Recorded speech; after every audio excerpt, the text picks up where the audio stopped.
በሁለት እውሮች የተመራ ጦርነት ነበርና አንደኛው እውር ይዞ ሲሄድ ሁለቱም ተያይዘው ገደል። በዚህ አካባቢ ላይ ያሉት ሀገሮች ውስጥ እስራኤልና ኢራን እርስ በርሳቸው እንዲጠፋፉ ይፈልጋሉ። እስራኤልም ኢራን ከምድሩ ላይ እንድትጠፋላት ትፈልጋለች። እስራኤልም ኢራን ከምድሩ ላይ እንድትጠፋላት ትፈልጋለች። አላት ኒኩለር እየገነባች ነው፣ ኒኩለር ማበልጸግ ላይ ትገኛለች እየተባለ ያለው ነገር መጀመሪያ ይሄንን የኒኩለር ያከላቸው መሰረት ነው። ኒኩለሩን እያበለጸጉና አሁን እስከ 98% እንደዚህ የተባለውን እየሰሩ ነበረ። ፎርሙላውን እና እንትኑን የሰጠችው እንዴት እንደሚሰራ እነሱ የሰሩበትን መንገድ እኛ በቀላሉ በለዚህ አይነት ሁኔታ ነው የሰራ ነው ብለው የሰጧቸው። ጥሬ ዕቃውን ዩራኒየሙን የሰጠችው 90%፣ 95%ን አሜሪካ ራሷ ነች። ገልፍ አካባቢ ካሉት ሀገሮች ውስጥ አሜሪካ ከዚች ከኢራን ከተባለችው አገር ጋር በጣም ቅርርባቸው የጠበቀ ነበር።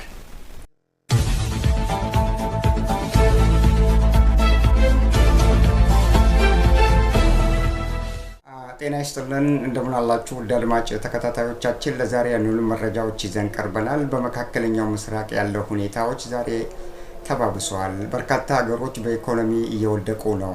ዱባይ፣ ቋታር፣ ባህሬን እንዲሁም ሌሎቹም በባህር ባሕረ ሰላጤ አካባቢ የሚገኙ ሀገሮች ዛሬ ላይ በኢኮኖሚ ጭምር እየወደቁ ነው። ጦርነቱም በርካታ አገሮችን እየነካካ ነው። በባህር ባሕረ ሰላጤ አካባቢ የሚገኙትን አልፎ ሌሎችንም እየነካካና መዘዙ በጣም እየሰፋ ነው የመጣው። ጦርነቱ ፕላን አልነበረውም። በሁለት እውሮች የተመራ ጦርነት ነበርና አንደኛውን እውር ይዞ ሲሄድ ሁለቱም ተያይዘው ገደል የመግባት እንትን ነው የሚፈጠርባቸው። ስለዚህ ተያይዞ ገደል መግባት የሚባለው ነገር ነው አሁን ላይ የገጠማቸው። ፕላን አልነበረውም፣ እቅድ አልነበረውም። ከተገባበት በኋላ ነው ይህን ያህል ጊዜ እንጨርሳለን ተብሎ ለ3 ሳምንት የአሜሪካውን ፕሬዚዳንት የተናገሩት በ4 ሳምንት ጦርነቱ ይገባደዳል ነው ያሉት። ታዲያ ጦርነቱ የሚገባደድ ነገር አልሆነም። ያላሰቡት ነገር ነው የገጠማቸው። ኢራናውያን በዚህ ልክ ጥንካሬያቸውን ያውቃሉ። ጥንካሬያቸው እንዳለ ሆኖ ያውቁታል። ነገር ግን ጥንካሬያቸው በዚህ ይሄን ያህል ይኖራቸዋል። ይሄን ያህል ጥንካሬ ይኖራቸዋል ተብሎ አልተገመተም። ራሳቸውንም ዲፌንድ ያደርጋሉ ብለው አልገመቱም። ቢያንስ ዲፌንድ ቢያደርጉ ከላይ እንትኑ አውሮፕላኑ እየዘነበባቸው ቢያንስ ዲፌንድ ማድረግ ራሳቸውን የሚችሉት ለ3 ቀን ወይ ለ4 ቀን ተብሎ ነው እውሮች የመሩት ጦርነቱ የተጀመረው። ነገር ግን በ4 ቀን እና በ3 ቀን ይቅርና በ2 ሳምንት ራሱ አሁን 2 ሳምንት ተያይዘናል። ሁለተኛውን ሳምንት በ2 ሳምንት ራሱ አላልቅ ያለ ጦርነት 3ኛ ሳምንቱን ይዘዋል። አላልቅ ያለ ጦርነት ሆነባቸው። ኢራን ከዚህ ቀደም ያልታዩትም ሚሳኤሎችም እያስወነጨፈች እያስደነገጠቻቸውም ይገኛል። ደንግጠዋል፣ ደንዝዘዋል። ማለት ያልታሰበ ነገር ሆነባቸው ነው። አይፈረድባቸውም። ትልቁ የኢራን ጠላት እስራኤል ነች። ትልቁ የእስራኤል ጠላት ደግሞ ኢራን ነች። በአንድ ወቅት ላይ እነዚህ ሀገሮች እኮ ከጉርብትናም አልፎ አሜሪካንም ጨምሮ ወዳጅ ነበሩ፣ በጣም ወዳጅ ነበሩ። ከዚህ ቀደም ኢራንና ኢራቅ 8 ዓመታት ነው የተዋጉት። አሜሪካ ኢራቅን በወጋበት ወቅት ላይ የአሜሪካ መንግስትና የኢራን መንግስት በወቅቱ በጣም ቅርርብ ነበራቸው። እንዳውም ኢራን አካባቢ ባህር ሰላጤ አካባቢ ቦታ ተፈቅዶላቸው ነው አይሮፕላናቸው ከዛ እየተነሳ ኢራቅን ሲደበድብ የነበረው። ይሄ አሁን ኒኩለር እየተባለ እስካሁን ድረስ ኒኩለር አላት፣ ኒኩለር እየገነባች ነው፣ ኒኩለር ማበልጸግ ላይ ትገኛለች እየተባለ ያለው ነገር መጀመሪያ ይህንን የኒኩለር ጥሬ ዕቃውን ዩራኒየሙን የሰጠችው 90%ቱ 95%ቱን አሜሪካ ራሷ ነች። በዛን ወቅት ላይ በጣም ሽርክናቸውና ያላቸው ቅርርብ ያላቸው ግንኙነት በጣም ኃይለኛ ስለነበረና ሁለቱ ማለት በገልፍ አካባቢ ካሉት ሀገሮች ውስጥ አሜሪካ ከዚች ከኢራን ከተባለችው አገር ጋር በጣም ቅርርባቸው የጠበቀ ነበር። በዛን ወቅት ነው 95%ቱን ዩራኒየም ያቀበሏል። ከዛ ምን ልለፍ፣ ዛሬ የኢራንን ጀነራሎች እያሰሱ ማነው እነዚህ ሳይንቲስቶቹን እያሰሱ እየገደሉ ያሉትን ሳይንቲስቶች አሜሪካ ነች። በኒኩሌር ኢነርጂ ላይ አሜሪካ ሄደው እንዲማሩ አድርጋ አሜሪካ ውስጥ ነው በአብዛኛው ተምረው ይህንን የኒኩሌር ማበልጸጊያ አሰራርን ማስተሬት ዲግሪ እና ፒኤችዲ ዲግሪ ያገኙበት አሜሪካ ላይ ነው። አሜሪካ ነች ያስተማረቻቸው። መጨረሻ ላይ ግን ከቅርብ ጊዜ ወዲህ አያቶላ አሊ ካሚኒ ከመጡ በኋላ አሜሪካና የኢራን ግንኙነት ተቋጨ። በሚቋጭበት ወቅት ላይ አያቶላ አሊ ካሚኒ ልክ እንደመጡ ሞት ለአሜሪካ፣ ሞት ለእስራኤል የሚል መፈክርም ነበራቸው እስከ ዕለተ ሞታቸው ድረስ አያቶላ አሊ ካሚኒ። አሁን ኒኩለር እየተባለ በስመ ኒኩለር የተጀመረ ጦርነት የመጀመሪያው ጦርነት ነበረ። ከዚህ ቀደም የተደረገውና 11 ቀን ላይ የተቋጨው ጦርነት ኢራን የኒኩለር መጠኗን አሳድጋለች። የዩራኒየም መጠኗ ዛሬ ከፍተኛ ደረጃ ላይ ደርሷል። ለዓለም አስጊ ነው። ዓለም ኢራን በምታደርገው ነገር እየደነገጠ ነው ወዘተርፈ ብዙ ነገር ተናግረው የእስራኤሉ ቤንያሚን ኔታንያሁ ጠቅላይ ሚኒስቴሩና የአሜሪካው ፕሬዝዳንት ዶናልድ ትራምፕ ናታንና ፍሩዶል በበንከር በስተር በተባለው ታች ድረስ የሚዘልቅ አውሮፕላን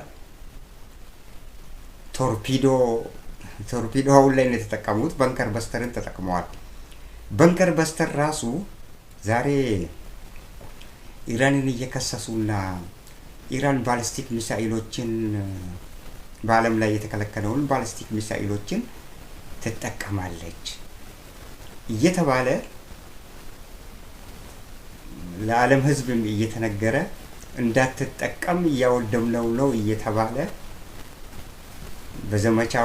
የዘመቻው አንዱ አካል አድርገው ኢራን ላይ እየዘመቱ ያሉበት ሁኔታ ነው። ነገር ግን ይህ በንከር በስተር የተባለው የአሜሪካ ትልቁ አውሮፕላን ፍሩዶና ናታንን የደበደበው ያንን የኒኩሌር ጣቢያውን ማለታችን ነው። ፍሩዶና ናታን በኢራን ውስጥ የሚገኙ የኒኩሌር ማበልጸጊያ ስፍራዎች ናቸው። አንደርግራውንድ የተገነቡ ናቸው። እነዚህን አንደርግራውንድ የተገነቡትን ሌሎች አይሮፕላኖች፣ ሌሎች ድሮኖች፣ የወታደራዊ ድሮኖች ማለታችን ነው። እነዚህ የወታደራዊ ድሮኖች ከላይ ያለውን ብቻ ነው መደብደብ የሚችሉት እንጂ ከስር ያለው ምክንያቱም የኒኩሌር ጣቢያው የተገነባው እንደሚባለው አንደርግራውንድ ታች ድረስ ነው የተገነባው ነው የሚባለው እና እስከ ታች ድረስ የሚዘልቀውን በመሬት ስር የተገነባውን ግንባታ የሚያፈርስ ሌላ ድሮን የለም። ሌላ ተዋጊ ጀቶች ወይም ደግሞ ድሮኖች የሉም። ስለዚህ በንከር በስተር የተባለው አንደርግራውንድ ወደታች የሚሄድ አቅም ስላለው በበንከር በስተር እንድትደበደብ አደረጉ። ይህ በንከር በስተር በነገራችን ላይ በንከር በስተር የተባለው አውሮፕላን አውዳሚው ናታንና እንትናን የደበደበው ፍሩዶን የደበደበው ላይ ጥቃት የአሜሪካ መንግስት የፈጸመው ባይገርማችሁ የባሊስቲክ ሚሳኤል በላዩ ላይ ጭነዋል። ባሊስቲክ ሚሳኤልን እኮ ባሊስቲክ ሚሳኤል ያደረገው ሌላ ነገር አይደለም።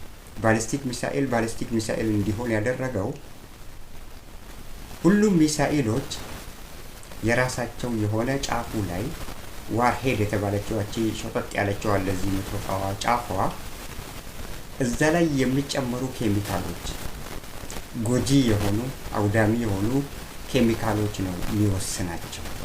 አንድ እሱ ነው። ሁለተኛ ርቀታቸው ይወስናቸዋል። ምን ያህል በሰዓት ምን ያህል ኪሎ ሜትር የመጓዝ ብቃት አላቸው የሚለው ፍጥነት ስፒድ እና ደግሞ ኮምፓውንድ ኦፍ ዛት ማቴሪያል ኮምፓውንዱ እንደገና በዛ ውስጥ ያለው ኮምፓውንድ ምን አይነት ኮምፓውንድ ነው ሚሳኤሉ ላይ የተገጠመው ያ ነው ባላስቲክ ሚሳኤል የሚያደርገው። አሊያ ደግሞ ሌሎች ተራ የሆኑ ሚሳኤሎችን የሚያደርጋቸው አሊያ ደግሞ ክሩዝ ሚሳኤል የሚያደርጋቸው። አሁን ይሄ አሜሪካ የደበደበችበትና በንከር በስተር የተባለው B2B አውሮፕላን ጫፉ ላይ ይሄ የጥይቱ ጫፍ ላይ ዋርሄድ ያልነው እሱ ላይ ዩራኒየም አለው። ባሊስቲክ ሚሳኤል እንዲሆን ያደረገው በውስጡ ዩራኒየም ስላለው ነው ጫፉ ላይ። ዩራኒየም ደግሞ በጣም አውዳሚ ነው።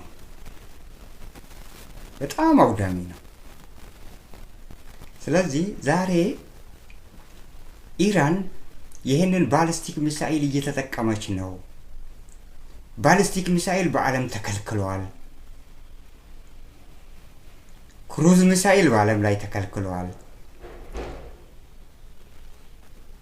ኑክሌር ቦምብ በዓለም ላይ ተከልክሏል። ነገር ግን እስራኤል ራሱ እየተጠቀመች ያለችው በባሊስቲክ ሚሳኤል ነው።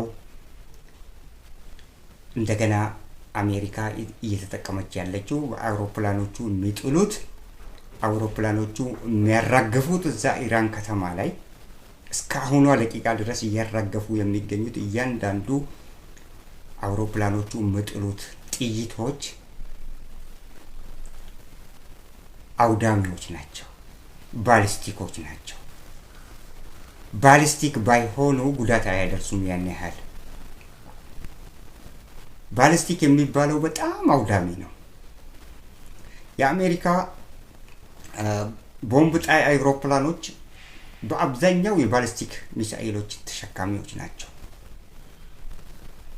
በተለይ በንከር በስተር የተባለውና ኢራን ላይ የተጠቀሙት ከዚህ ቀደም ዩራኒየም በእንትኑ ላይ ይዟል። አሁን ወደ ቁም ነገራችን እንመለስና ኢራን መጀመሪያ የኢራንን እድገት የማትፈልገው እስራኤል ነች። ጎረቤቷ የሷን ምጥቀት አትፈልግም። ለዚህ ማሳያ ከዚህ ቀደም የሚባሉትና አሁን ድረስ እየተባሉ ያሉትን ነገሮች ማገናኘት እንችላለን። ለምሳሌ ቤንያሚን ኔታንያሁ በተደጋጋሚ የሚሉት ነገር ምንድን ነው? ኢራንን በደበደቡ ቁጥር የኢራንን የመሳሪያ ተቋማት አውድመናል። በአብዛኛው የሚናገሩት ተቋማቱን አውድመናል። ከእንግዲህ ኑክሌር እና ባሊስቲክ ሚሳኤል መስራት አይቻላቸውም። ከቅርብ ጊዜ ጀምሮ ይሄንን ነው የሚሉት። ከዛ በፊት ግንስ ምን ነበር የሚሉት? ከዛ በፊት የሚሉትን ነገር ልንገራችሁ። የአሜሪካ አውሮፕላንም ይሁን የእስራኤልም ይሁን የፈለገው ኢራን ላይ ጥቃት በሚያደርስበት ወቅት ላይ የኒኩሌር ሳይንቲስት ከሌ የሚባለውን ገደል ነው፣ ጀነራል ቃሲም ሱሌይማኒን ገደል ነው እየተባለ አንድ በአንድ እነዚህ ጀነራሎችና ኢራን ውስጥ አሉ የሚባሉ የአገሪቷ ጀነራሎች የሚባሉና አሉ የሚባሉ ሳይንቲስቶች በዚህ በኒኩሌር ማበልጸጊያ ላይ የላቀ እውቀት የነበራቸው ዛሬ ድረስ እየታደሉ እየተገደሉ ነው። መፈክራቸው የእስራኤል ምን ጊዜም ትኩረቷ በጀነራሎችና በኒኩሌር ሳይንቲስቶች እንዲሁም አገሪቷን በቁንጮነት የሚመሩትን በአያቶላ ስም የሚጠሩትን ካሚኒ፣ አሁን ካሚኒም ከተገደሉ በኋላ ደግሞ እንደገና ማንን ነው የሚሉት? እንደገና በእሳቸው ቦታ የተተካውን ልጃቸው የሱን የቀብር ስነ ስርዓቱን እናፋጥናለን እየተባለ ነው እስራኤሎች የሚገኙት። እና እስራኤል የመንፈስ ቅናት ነው ያላት። በአንድ ወቅት ላይ ከእስራኤል ጋርም ኢራን በጣም የቅርብ ጓደኛ ነበሩ። ሽርክናቸው እንዳውም በመሬት ስር ነበረ። ኢራን እስከ ቴል አቪቭ ድረስ እስከ እስራኤል ድረስ ፓይፕላይን አድርጋ ነዳጅ በመሬት ስር ትልክላቸው ነበር። ታዲያ ከቅርብ ጊዜ ወዲህ የኢራን መሪ ከተቀየረና ከተለወጠና ኢራን በሸሪያ ህግ ሻህ በነበረበት ወቅት ላይ የሻህ መንግስት ነበረ ሁኔታውን የቀየረው። ሁኔታው እንዴት ተቀየረ? በአሜሪካ ላይ ያላቸውን እንትናቸውን ወደ ሌላ አዙሩና አሜሪካን መጥላት ጀመሩ። አሜሪካ ለምንድን ነው መጀመሪያ ኢራንን የጠላችውና ከኢራን ጋር እንዲቃረኑ እንዲሆኑ የተደረገው? ኢራን ከዚህ በፊት ከአሜሪካ ጋር ያላትን ግንኙነት እንዳለ ሆኖ ከሩሲያ ጋር ሌላ አዲስ ግንኙነት በመፍጠሯ፣ አሜሪካ ደግሞ ሩሲያን የማትፈልግ ሀገር በመሆኗ እንዴት ከሩሲያ ጋር ወዳጅ ትሆናለች በሚል አሜሪካ ኢራንን መጥመድ ጀመረ። የሌለ ክስ ሁሉ ያቀርብባት ጀመረ። ኒኩሌር ታበለጽጋለች ቆይቷል እኮ ኒኩሌር መባል ከጀመረ። ከዛ በኋላ ይሄ እየተባለ የሁለቱ ሀገሮች ያላቸው ግንኙነት እየሻከረ መጣና አሁን የደረስንበት ደረጃ ላይ ደረሰ። ጠላት ሆኑ። በተፈጥሮ ደግሞ እስራኤል ኢራንን አትፈልግም። የኢራንን ማደግ የጎረቤቷን ትልቅ ደረጃ ላይ ስጋቷ ትልቋ ስጋት የነች የምትላት እስራኤል ኢራንን ነው። ሌሎች በገልፍ አካባቢ ያሉትን ሀገሮች አትናገርም። ስለዚህ ሁለቱ ሀገሮች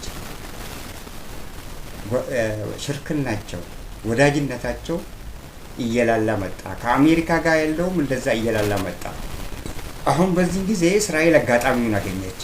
እስራኤል ከአሜሪካ ጋር የጠበቀ ወዳጅነት ነው ያላት።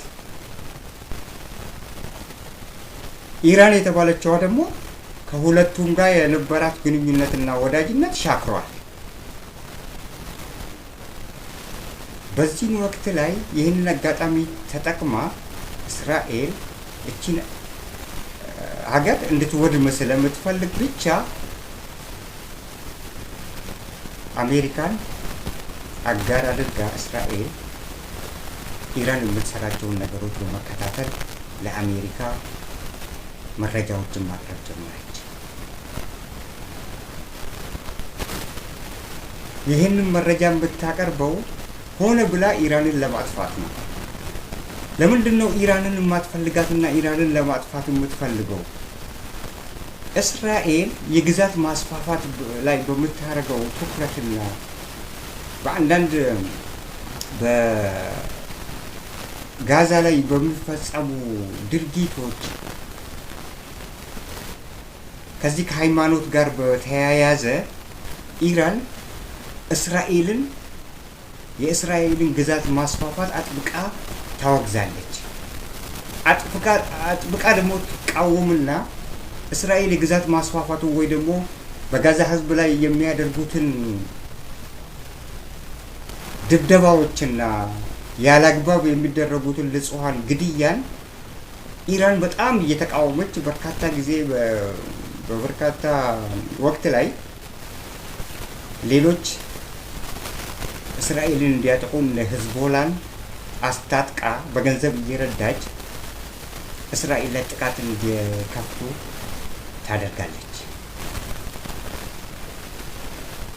ዳይሬክት እሷ ኢንቮልቭ ሳታረግ ወደ ጦርነቱ እስራኤልን ሳትነካ ምን ሳትል እነ ሂዝቦላን እያስታጠቀች እነ ሁቲን በገንዘብ እየረዳች በእንደዚህ አይነት ሁኔታ ነው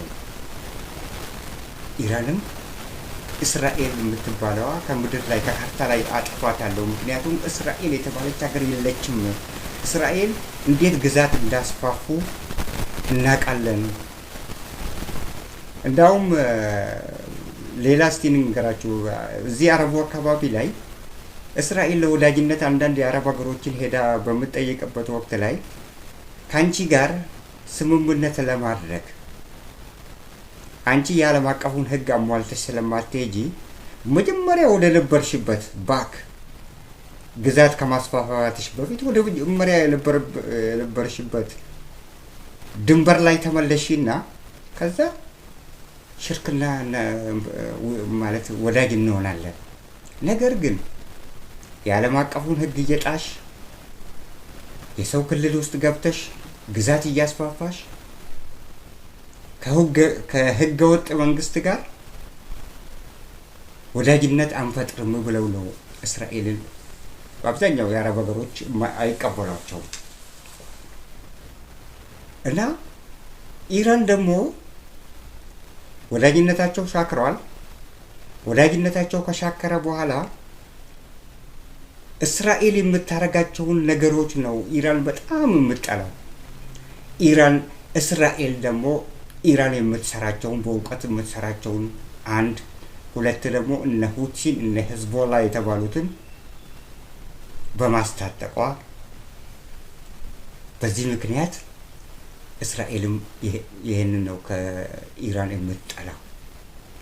ስለዚህ ለዚህ እስራኤል ሆነ ብላ ኢራን የምትሰራቸውን ነገሮች ምክንያቱም ለብቻዋ ኢራንን ወቅታ ኢራኖች እነዚህ ፋሪሳውያን ምን አይነት ሰዎች እንደሆኑ ታውቃለች። ምን ያህል ጥንካሬ እንዳላቸው ታውቃለች። ስለዚህ ዛሬ ላይ ማድረግ ያለባት ምንድነው? ከሁለቱ በላይ ጥንካሬ ያለው አሜሪካ ነው። ከአሜሪካ ጋር ደግሞ ጓደኛ ነች። ወዳጅ ናቸው አሜሪካና እስራኤል። ስለዚህ አሜሪካን የግድ አሳትፋ እቺ ኢራን የተባለችዋን ሀገር ማጥፋት በተለይ ጀነራሎቹና እነዚህ በዚህ በእንትን የሚተዳደሩትን በመንፈሳዊ መሪ የሚተዳደሩትን ትልቁ የኢራን የሀገር አስተዳደር መንፈሳዊ መሪ ነው።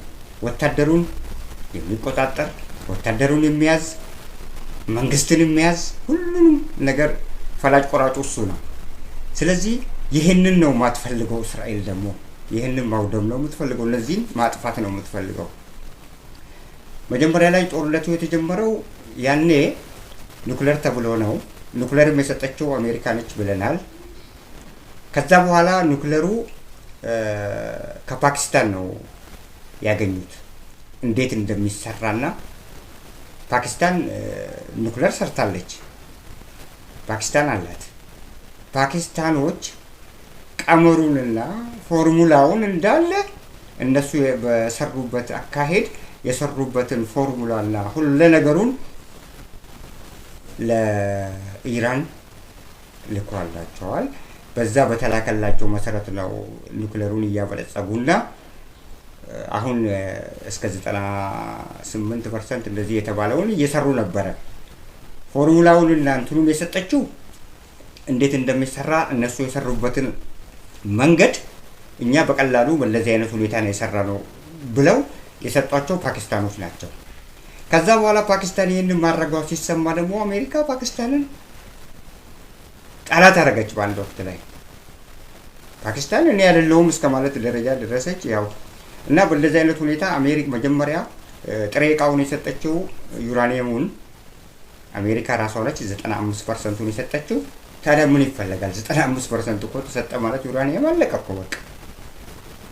እና በእንደዚህ አይነት ሁኔታ ነው እሷም የኒኩሌር ማበልጸጊያውን በመሬት ስር ከጠላቷ እስራኤል ሸሽጋ ከጠላቷ አሜሪካ ሸሽጋ በመሬት ስር ይህንን ኒኩሌር የተባለውን ስታበለጽግና ስትሰራ የነበረው። ይህንን ነው እስራኤላውያን የነሱ የኒኩሌር መስራትና መበልጸግ ሳይሆን ኢራኖች እስራኤላውያን ኢራኖችን ስለማይወዱና ኢራን እስራኤል የምታደርጋቸውን ነገሮች እየተከታተሉ ለዓለም ሕዝብ ስለሚያስታውቁና ስለሚቃወሙና ሌሎች የሚያስታጥቃቸውን ኃይሎች ደግሞ እያስታጠቁ እሷ ላይ እንዲዘምቱ ስለምታረግ ብቻ ዛሬ ላይ ያውና ተቀናቃኝ ጎረቤቴ ሆኖ እስከ መቼ ድረስ ነው ጎረቤቴ የራሴ ተቀናቃኝ ሆኖ እስከ መቼ ነው በእንደዚህ አይነት ሁኔታ የምኖረው? እኔ ደግሞ የግዛት ማስፋፋትና የያዝኩትን እንትን ለመስራት እፈልጋለሁ። የያዝኩትን አካሄድ ግዛት ማስፋፋት ላይ ነች እስራኤል። ይህንን እስከ መጨረሻው እገፋበታለሁ። እነዚህ እንትን ውስጥ ያሉትን ፍልስጤም ውስጥ ያሉትን ህዝቦች ደግሞ ሌላ አገር ላይ ለማስፈር እቅድ አላት። ከአሁን ቀደሙም ነግረናቸዋል። ስለዚህ የግዛት ማስፋፋቱ ላይ ጋሬጣ የሆነች ያስቸገረችው እስራኤል ነች። ማነች? ኢራን ነች። በየጊዜው ሁቲን እያስታጠቀች፣ በየጊዜው ሂዝቦላን እያስታጠቀች፣ እንደገና ደግሞ እዛ እስራኤሎች የሚደበድቡበት ጋዛ ውስጥ የሚንቀሳቀሰውን ታጣቂ በማስታጠቅ እስራኤልን መፈናፈኛ እንድታጣ አድርጋለች። አሁን እስራኤል አሁን ላይ ራሱ ጦርነቱ እንደዚህ በተባባሰበት ወቅት ላይ አሁን እኮ ኢራንንም በአንድ በኩል ኢራን ላይም ሚሳኤሎችን እየሰነዘረ እኮ ትንቅንቅ እኮ ከሂዝቦላ ጋር ነው የተያያዘው። አሁን ባህሬን አካባቢ ላይ እስራኤል ባህሬንን እየደበደበ ነው። ከውዙ ምንድን ነው? እዛ አካባቢ የሚንቀሳቀሱ ሂዝቦላ ቡድን አለ። ኢራን ደግሞ ለሂዝቦላ ለክፉ ቀን ብላ በርካታ ሚሳኤሎች ሂዝቦላ ጋር ነው ያጠራቀመችው። ሚሳኤሎቿ በአብዛኛው እዛ ነው ያሉት እንደሚባለው። እና በእንደዚህ አይነት ሁኔታ እስራኤልን ማጥፋት የምትፈልገዋ ኢራን፣ እስራኤል ደግሞ ኢራንን ማጥፋት ስለምትፈልግ ሁለቱ ባላንጣ ሆነው በዛች በመካከለኛው ምስራቅ አገሮች ውስጥ ጎላ ብለው የታዩና እስራኤል ደግሞ እንቅፋት እየሆነባትን ያለው ጉቶ ከመሬት ላይ መንጥራ እስከናንካቴው ማጥፋት አለባት። ለዛ ለማጥፋት ደግሞ ብቻዋን አትችልም። እነዚህ የዋዛ አይደሉም። በራሳቸው ኒኩሌር የሚያበለጽጉ በራሳቸው ባሊስቲክ ሚሳኤሎችን ማቀነባበርና መስራት የሚችሉ። ስለዚህ በየትኛው መንገድ ነው ማዳከም መጨረስ እንኳን ባልችል በየትኛው መንገድ ነው ማዳከምና መንግስታቸውን ሁሉ አሁን ያለው መንግስት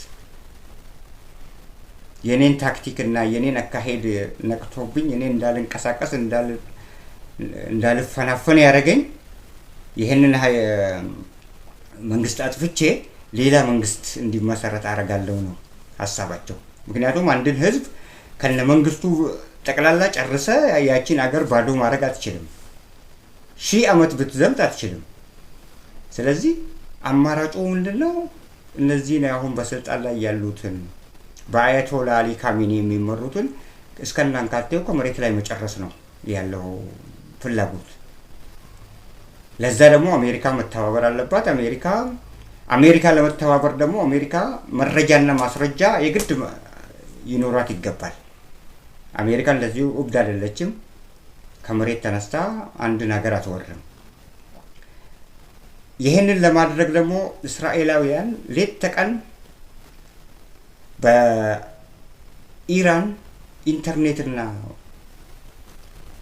ሴኩሪቲ ካሜራ ለነሱ በየመንገዱ የተገነባው ባለስልጣናቶቹን ለመከታተል ኢራን መንግስት በራሱ ሀገር ውስጥ የተከላቸውና የራሱን ባለስልጣን ለመከታተልና በአገሪቷ ውስጥ የሚካሄዱትን ነገር ለመከታተል ያቆሙትን በየአካባቢው በየሀገሩ ውስጥ የሚገኙትን ካሜራዎች ከኢንተርኔት ጋር የተያያዙ ናቸው። እነዛን ካሜራዎች ሰብራ ገብታ ኢንተርኔቱን መረብ ሰብራ ገብታ እስራኤል ማለት ነው በየቀኑ የሚያደርጉትን መረጃዎች በየቀኑ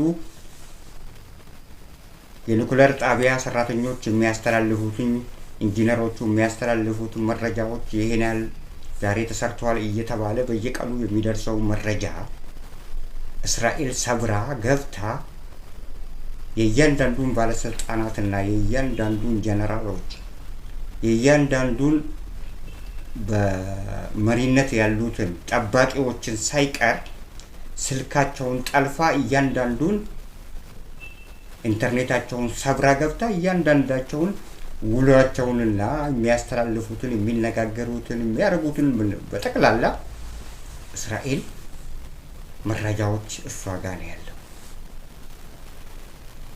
ውሸት እንዳይሆን እንዳይባል የራሷ የኢራን ጀነራሎችና ምንድነው የኢራን ኢንስፔክተሮች እነዚህ የኒኩሌሩ ጣቢያ ሳይንቲስቶች አሁን በአብዛኛው ተገለዋል።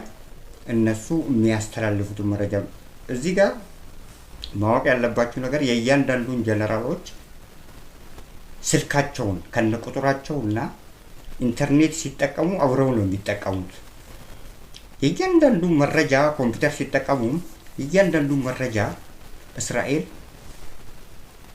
በሳይበር ሴኩሪቲ እነዚህ ሳይበር ሴኩሪቲ ያንን ሳይበር ሴኩሪቲ አልፈው ጥሰው ገብተው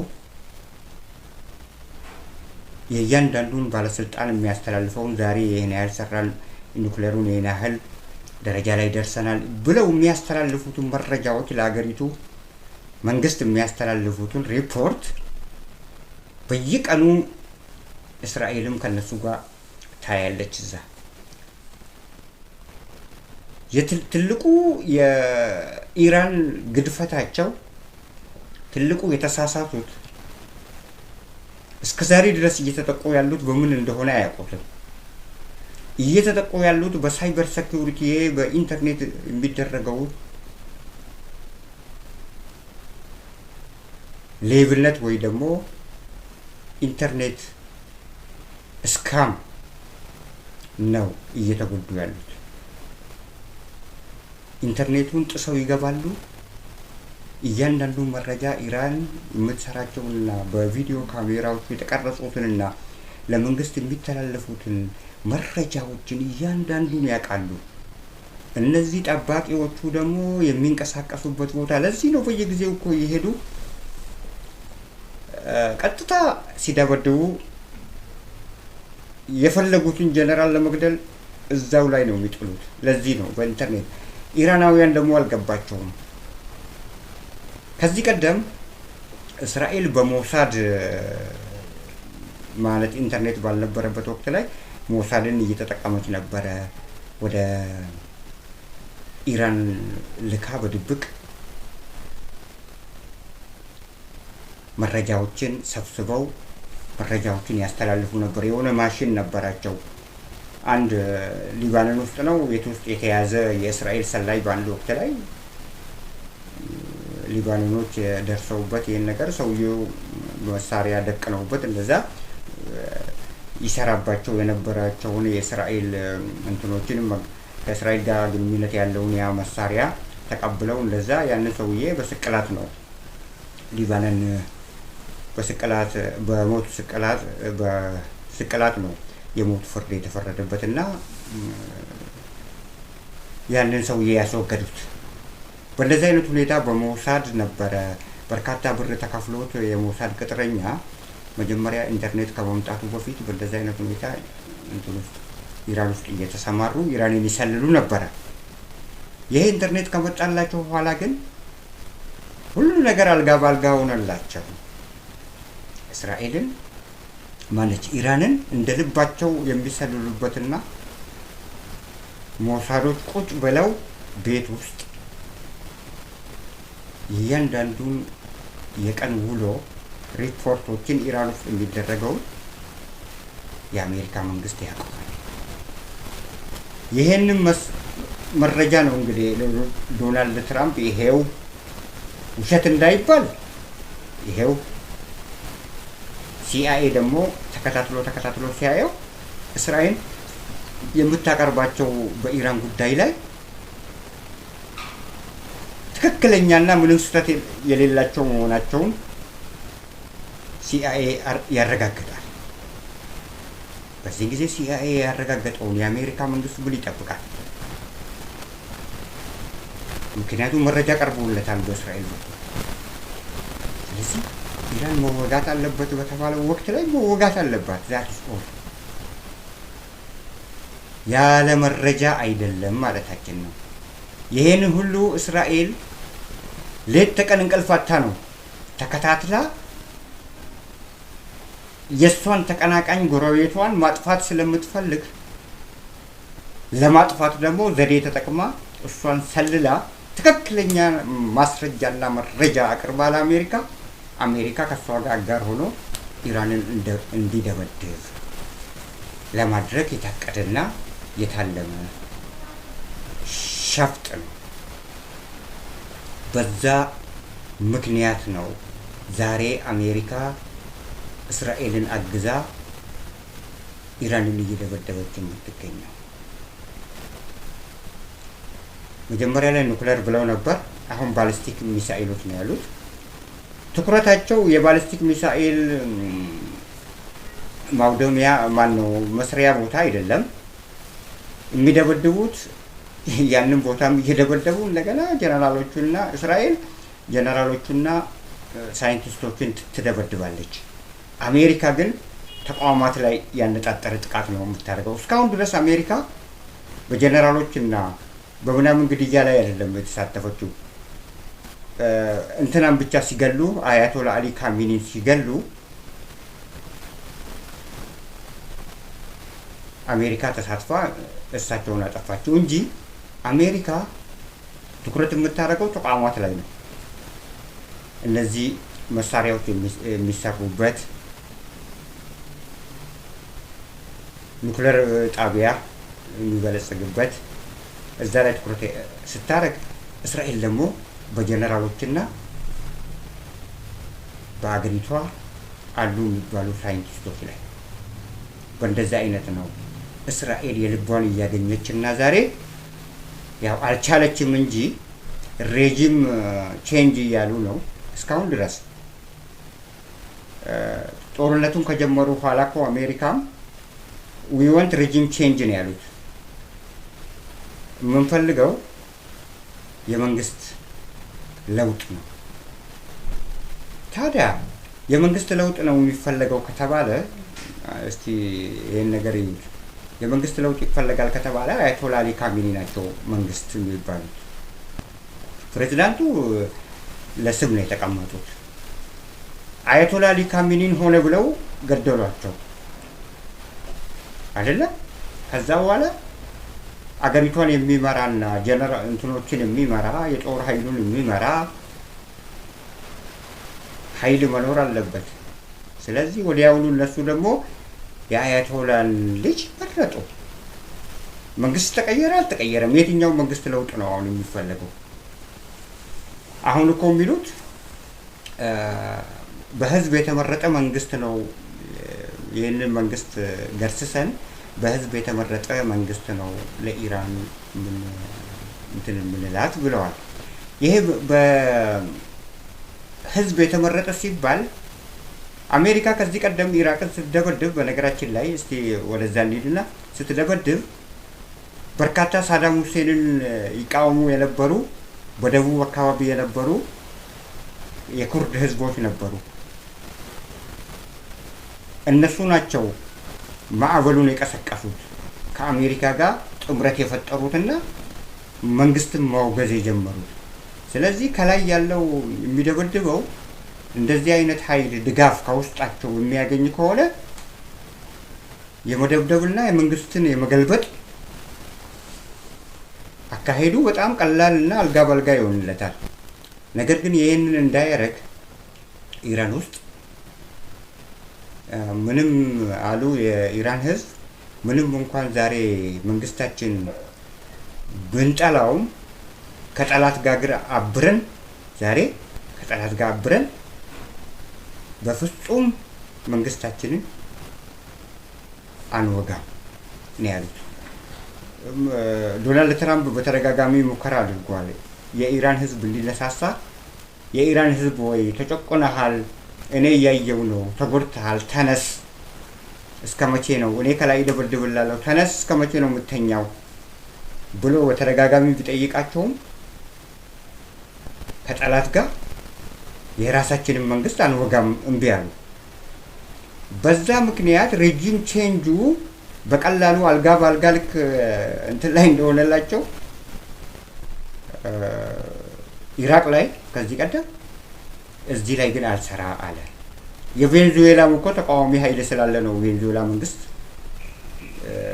እንጂ ተቃዋሚ እኛ እናስተዳድራለን አሉ የቬንዙዌላ ተቃዋሚ ነፍጥ የያዙት ተቃዋሚዎቹ።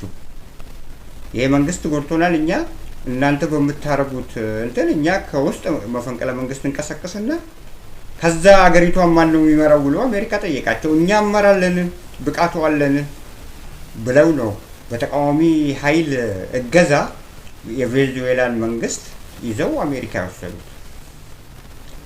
ኢራቅንም የሰበሩት በእንደዛ አይነት ሁኔታ ነው ማለት ነው። ስለዚህ ዛሬ የኢራን ህዝብ ግን እምቢተኛ ሆነ።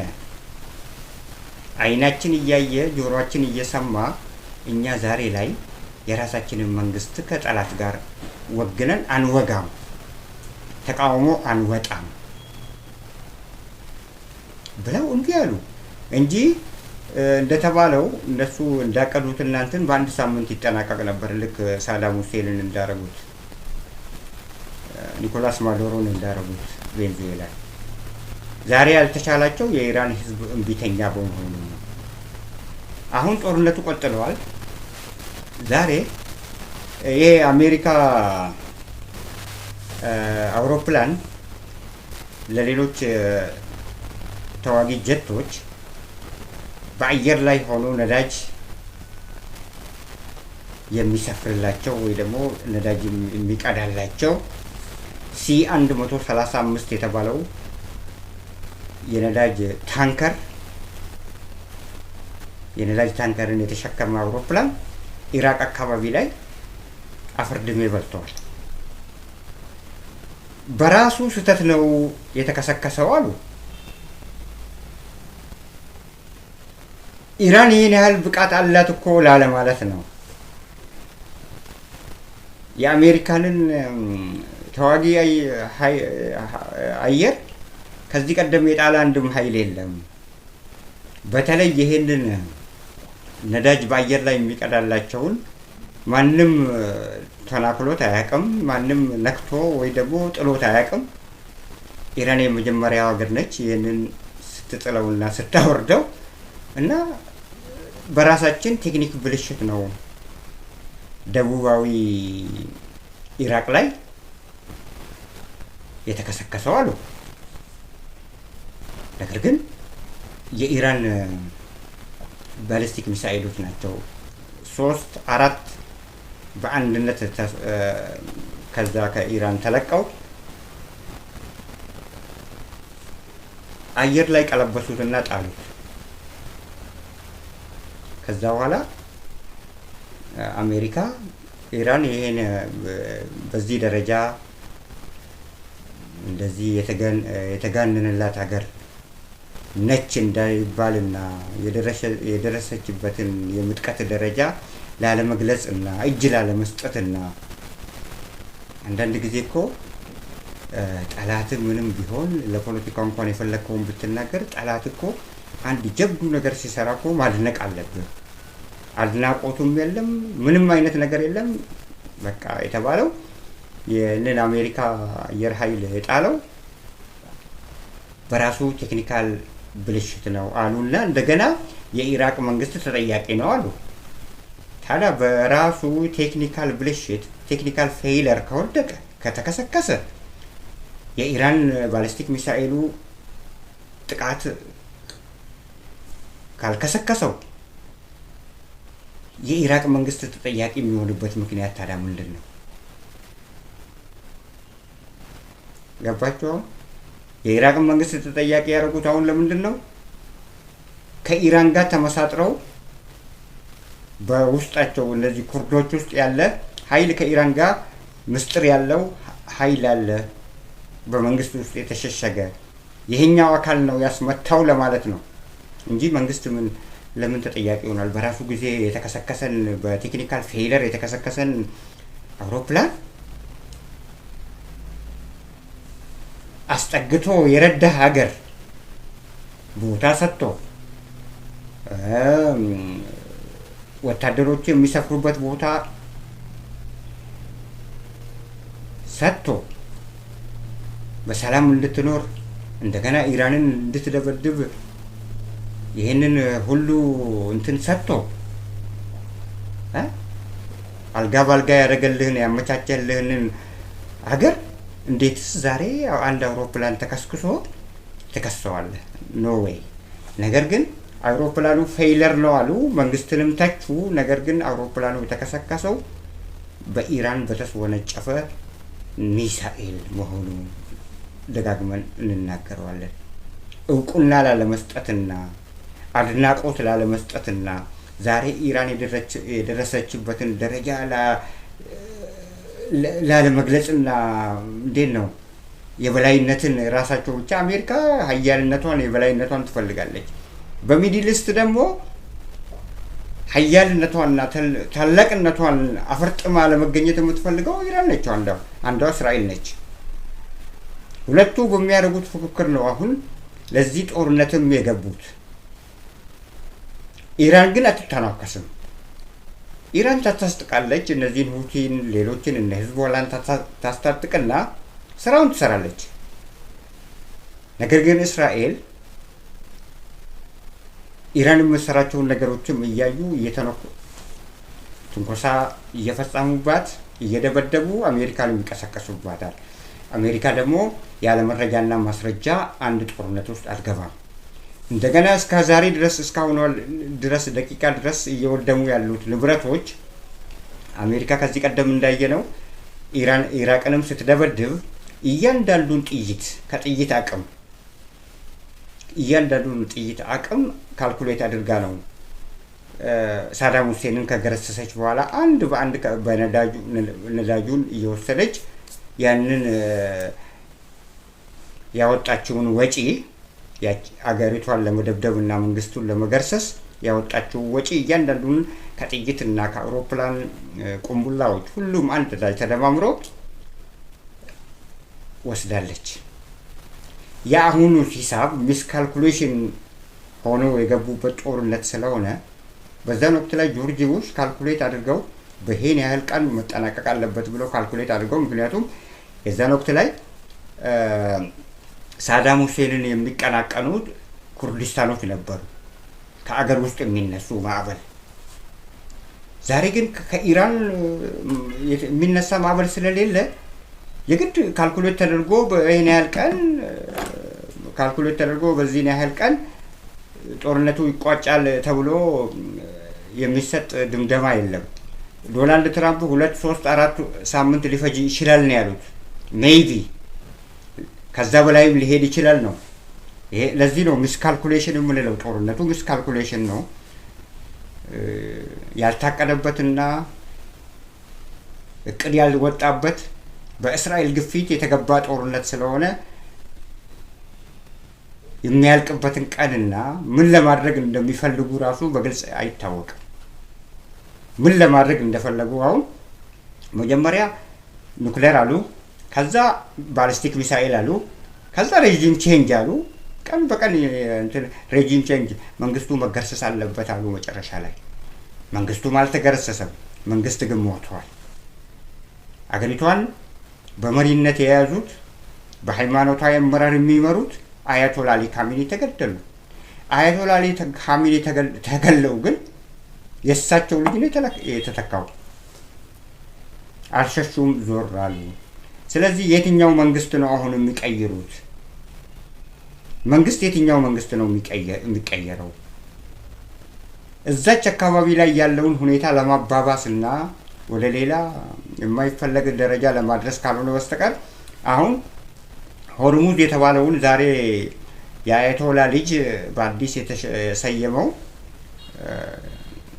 መንፈሳዊ መሪ ሆኖ ኢራኖች የመረጡት ሆርሙዝ አካባቢ በደንብ እንዲዘጋ ስል ነው ዛሬ እንትን ያወጣው። እንዲዘጋ አዟል። እዛ ተዘጋ ማለት ደግሞ በርካታ ሀገሮች አውሮፓን ጨምሮ ኤዥያን ጨምሮ ጉዳት ላይ ናቸው። ኢኮኖሚያቸው ይወድቃል። ትልቁ መተላለፊያ መንገድ ነውና ከሳውዲ አረቢያ የሚመጣው ነዳጅ፣ ከተለያዩ አካባቢዎች የሚመጡ ነዳጆች፣ እቃዎች የሚያልፉት በዛ ጋ ነው። አሁን አውሮፕላኖችም መንገዳቸውን ቀይረዋል። ዶሃ፣ ቋታር የአውሮፕላን ድሮ የሚጠቀሙበትን የአየር ክልል ቀይረው በሌላ በኩል እየሄዱ ነው። መርከቦቹ ደግሞ በኬፕ ታውን አድርገው በሳውዝ አፍሪካ በኩል እየሄዱ ነው። ዙሪያ ጥምጥም። አሁን ገበያ እየሞቀ ያለው ኤዥያ አካባቢ ነው። ኤዥያ አካባቢ እነዚህ ባህር ያላቸው እነዚህ እነ ማሌዥያ እነ ምናምን እዛ አካባቢ ያሉት በዛ በኩል ነው የሚያልፈው። ገበያ እየሞቀላቸው ይገኛል እና በዛ በኩል እየሄደ ነው። የግድ ሆርሙዝን ዘግተውታል።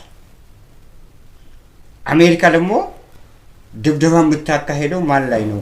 ሆርሙዝን ማስከፈት ያልቻለችና ሆርሙዝን ማስከፈት ያልቻለች ምን አይነት ድብደባ ነው የሚያካሂዱት? የአውሮፓን ጉሮሮ እኮ አንቀው ይዞታል። የኤዥያን ጉሮሮ አንቀው ይዞታል። ነዳጅ በዓለማችን ላይ አሁን እንደምታውቁት ሰማይ ነክቷል ዋጋው። ሆርሙዝ በኢራን ቁጥጥር ስር ነው ያለው። የመሬት ስር ሰርጓጅ የነበሩትን የኢራን እንትኖች ጀልባዎች ሁሉ አውድመዋል መርከቦቹን። እነዛ መርከቦች ፈንጂ ይቀብራሉ መሬት ስር እየሄዱ ውሃ ውስጥ ፈንጂ ይቀብራሉ። መርከቦች ሲመጣ ይዟቸው እንዲሄድ። አሜሪካ ቶርፒዶ በተባለውና በጣም አውዳሚ በሆነው መሳሪያ ከሁለተኛ ዓለም ጦርነት በኋላ ለመጀመሪያ ጊዜ የተጠቀመችው ቶርፒዶ ኢራን ላይ ነው። እነዛን የስለላና የወታደራዊ መርከቦች የኢራን ንብረት የሆኑትን በሙሉ ያወደሙት፣ በአብዛኛው በሙሉ በሚባል ሁኔታ ያወደሙት በቶርፒዶ ነው። ቶርፒዶ ራሱ አረሩ የያዘው ኑክሌር ይዘዋል። ጫፉ ላይ ኃይለኛ ነው በጣም ፍንዳታው። በዛ በቶርፒዶ አውድመውታል። ዛሬ እነሱ የታጠቁት መሳሪያዎች እያንዳንዱ ዩራኒየም በውስጡ ይዘዋል። ኢራን ግን ለመጀመሪያ ጊዜ የተጠቀመችውን ባሊስቲክ ሚሳኤል የተከለከለ መሳሪያ ተጠቀመች ብሎ ነው ለዓለም ሕዝብ አሳውቀው ጦርነቱን እየገፉበትና ጦርነቱን እያባባሱት የሚገኙት። አሁን መውጫው ግራ ገብቷቸዋል። አሜሪካ በውስጧ ያሉት እነዚህ የአሜሪካ ሴኔቶች እርስ በርሳቸው ክፍፍልን ፈጥረዋል። ዶናልድ ትራምፕ እያደረገ ያለው ትክክል ነው የሚሉ ኃይሎች አሉ፣ ትክክል አይደለም የሚሉ ኃይሎች አሉ። ሴኔቱ ራሱ ተወጣጥቷል። ያለ ፕላን፣ ያለ እቅድ፣ ያለ ሴኔቱ ድምፅ፣ ያለ ሴኔቱ ፍቃድ የተገባበት ጦርነት ነው። ቪቶ ፓወር እንኳን እንዳይባል፣ ድምፅን በድምፅ መሻር እንኳን እንዳይባል ስለ ሁኔታው ለሴኔቱ የቀረበላቸው ነገር አልነበረም። በምን አይነት ሁኔታ ነው ድምፅን በድምፅ በመሻር ብሎ ውሳኔ ወስኖ መሄድ የሚችለው? በዛም እንዳይባል ሴኔቱ የሚያውቀው ጉዳይ አልነበረም። ለዚህ ነው ጦርነቱ ሚስካልኩሌሽን ነው እንላለን። ውድ አድማጭ ተከታታዮቻችን ዛሬ ብዙ ተነግረናል። በሌላ ፕሮግራም እስከምንገናኝ ድረስ ቸር ያገናኘን እንላችኋለን። በሰላም